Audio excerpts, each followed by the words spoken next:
Nossa, essa água não dá nem pra beber, tá tão salgada quanto a água do mar. Trata-se de uma solução de sal em água. Como nós já vimos na última teleaula, não dá para separar o sal da água nem pela decantação, nem pela peneiração, nem pela filtração. Mas o que acontece se a gente ferver essa solução? Será que o sal evapora junto com a água ou o sal fica? Não sei. Não, o sal, no caso, ficaria, né? O que evapora é a água. A água evapora e o sal continua, resseca na panela. E você, o que você acha? O sal evapora com a água? Ou o vapor da água vai e o sal fica? Esse é um dos temas da nossa teleaula de hoje. O que acontece se a gente ferver a água do mar? E tem mais. Vamos ver ainda o que é uma solução saturada e uma solução insaturada. Vamos ficar sabendo o que é um fenômeno. E vamos descobrir que é possível mudar o estado físico de um material variando a temperatura. Todo mundo pronto? Ótimo, porque agora nós vamos começar a nossa teleaula.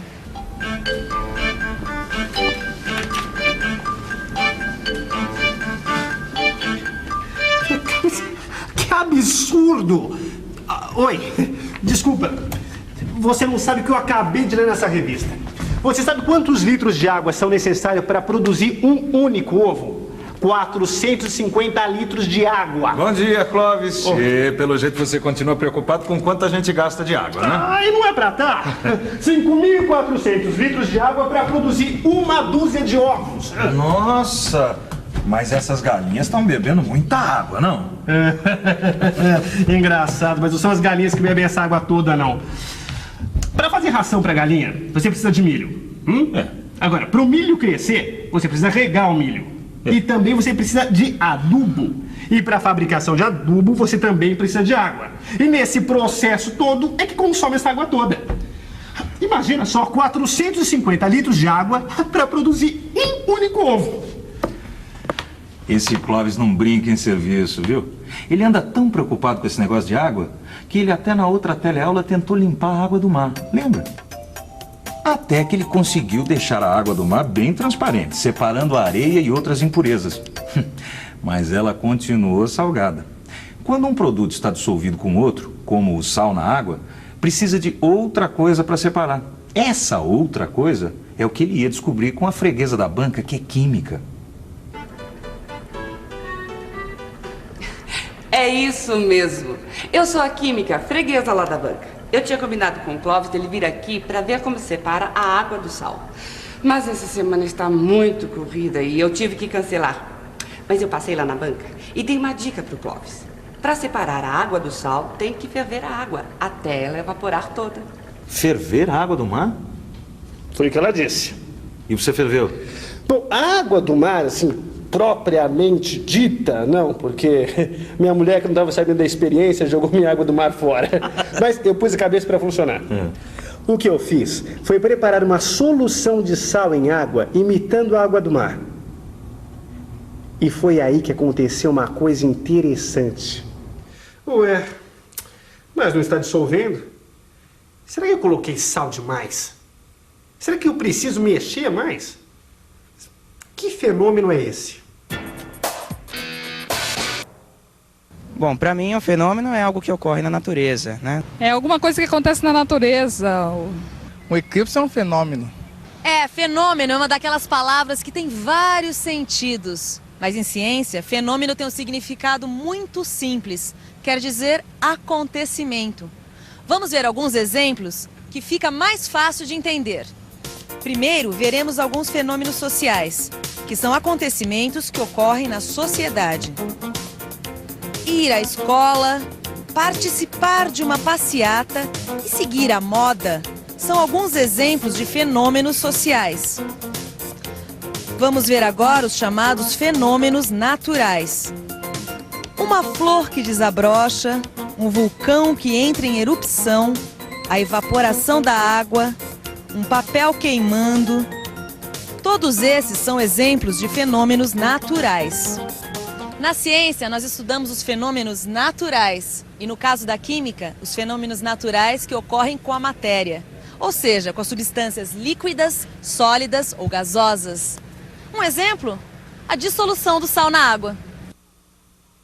Aí o que eu fiz? Agitei bastante a solução de sal em água para ver se o problema não era justamente a falta de agitação. Resultado: mesmo depois de mexer muito, continuava sobrando sal no fundo do copo. Aí fiquei matutando que conclusão eu devia tirar desse fenômeno. E aí, Clóvis, você chegou a alguma conclusão? Bom, a conclusão que eu cheguei foi a seguinte: eu tinha colocado sal demais na água. Então eu teria que preparar uma outra solução com menos sal. Ah, mas isso tá na cara. Eu quero saber que fenômeno é esse do sal não se dissolver todo na água. Ah, você também quer saber que fenômeno é esse? Então só dando pulo lá no laboratório, né?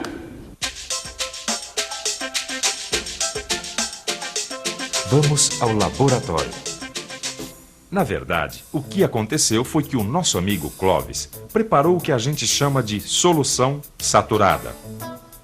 Uma solução saturada é uma solução que tem a quantidade máxima de substância dissolvida. Quando a gente tenta colocar um pouquinho mais de soluto numa solução saturada, veja o que acontece. O soluto, em excesso, vai para o fundo do recipiente. Essa é a característica de uma solução saturada. Não dá para dissolver mais nada nela. Mas peraí, e a água do mar? A água do mar é uma solução saturada? Nada, ao contrário. A água do mar é uma solução insaturada. Então, é isso mesmo que você está pensando. Numa solução insaturada, como a água do mar, ainda dá para dissolver bastante sal. Quer dizer que para uma solução ficar parecida com a água do mar, ela precisa ser uma solução insaturada, ou seja, com pouco sal. Foi exatamente o que eu fiz.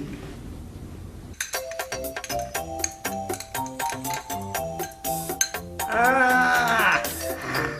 Perfeito! Todo o sal se dissolveu na água. E agora? O que eu tenho que fazer com a solução? Para separar o sal da água, tem que ferver a água até ela evaporar toda. Ah, lembrei, tem que ferver a solução.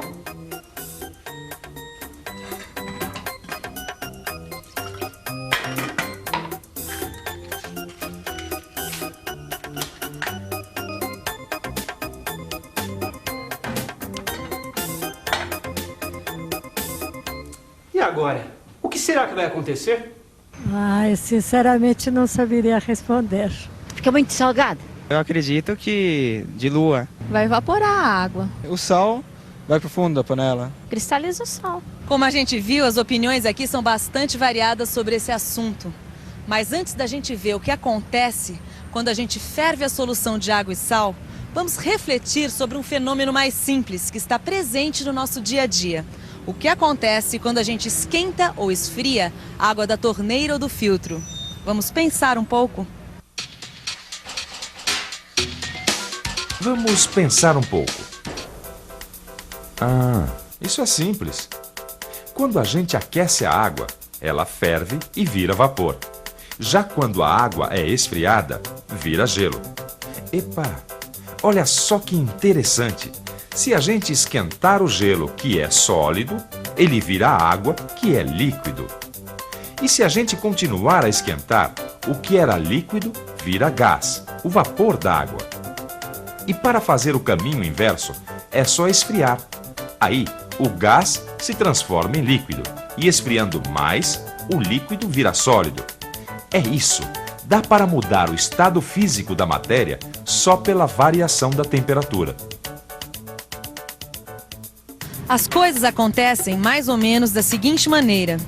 No gelo, as partículas que formam a água estão todas bem arrumadinhas e se movimentam só um pouquinho. É o estado sólido. Quando o gelo ganha energia, suas partículas começam a ficar mais livres e a se movimentar mais. Temos então o estado líquido. Com mais energia ainda, a água se transforma em vapor. As partículas passam a se movimentar bem rapidamente e em todas as direções. É o estado gasoso. A água se transformar em gelo ou o gelo se transformar em água são coisas bastante comuns. A mesma coisa a gente pode dizer da água se transformar em vapor. Agora nós vamos ver como também é bastante comum o vapor se transformar em água. Olha só, o vapor que está saindo dessa cafeteira ao encontrar a superfície fria deste copo, transforma-se em água ou em gotas de água. A mesma coisa acontece com a famosa cerveja suada. O vapor que está aqui no ar, ao se encontrar com a garrafa gelada, transforma-se também em pequenas gotas de água. Viu só? Tudo isso é bastante comum no nosso dia a dia. Depois a gente vê todas essas transformações no estado físico da água, nós vamos ver finalmente o que acontece se a gente ferver a água do mar. Olha só, o sal que estava dissolvido na água ficou tudo no fundo da panela. Eu sabia. Eu tinha certeza que se a gente fervesse a água do mar, a água evaporava, mas o sal não. Pois é exatamente isso que acontece. A água evapora e o sal fica. Exato. A minha freguesa química tinha razão. Para separar o sal da água, é só deixar ferver a solução, deixando evaporar a água. Não, vamos com calma, Clóvis. Tá certo que você separou, mas você não está preocupado com a falta de sal, e sim com o grande consumo de água, não é mesmo? E nesse caso aí, a água evaporou e o sal ficou. Quer dizer, separou, mas não levou. Você tem razão, por isso eu não aguentei, peguei o telefone, liguei para essa cliente lá no laboratório. Olha, não, porque eu liguei mesmo, eu não desisto com facilidade não. É verdade. O Clóvis me ligou e contou tudo o que ele tinha feito. Aí eu disse para ele que ele tinha feito somente a metade do processo de separação.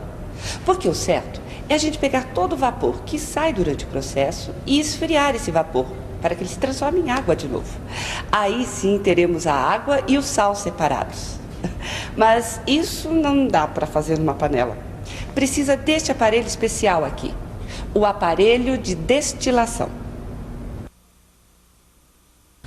Aparelho de destilação? Que negócio é esse? Ela falou para ele no laboratório que ela me explica tudinho. Já sei. Só na próxima teleaula, não é isso? Exatamente. Por enquanto, a gente vai ver o que a gente aprendeu hoje. E atenção, se liga aí que é hora da revisão. Nessa teleaula, aprendemos o que é uma solução saturada. Lembra? Uma solução que tem a quantidade máxima de substância dissolvida. E também o que é uma solução insaturada. Vimos ainda que fenômeno quer dizer acontecimento e que na química estudamos os fenômenos naturais que ocorrem com a matéria. E falando em matéria, verificamos que dá para mudar o estado físico da matéria só pela variação da temperatura, certo? Por último, vimos que se fervermos a água do mar, a água evapora, mas o sal fica.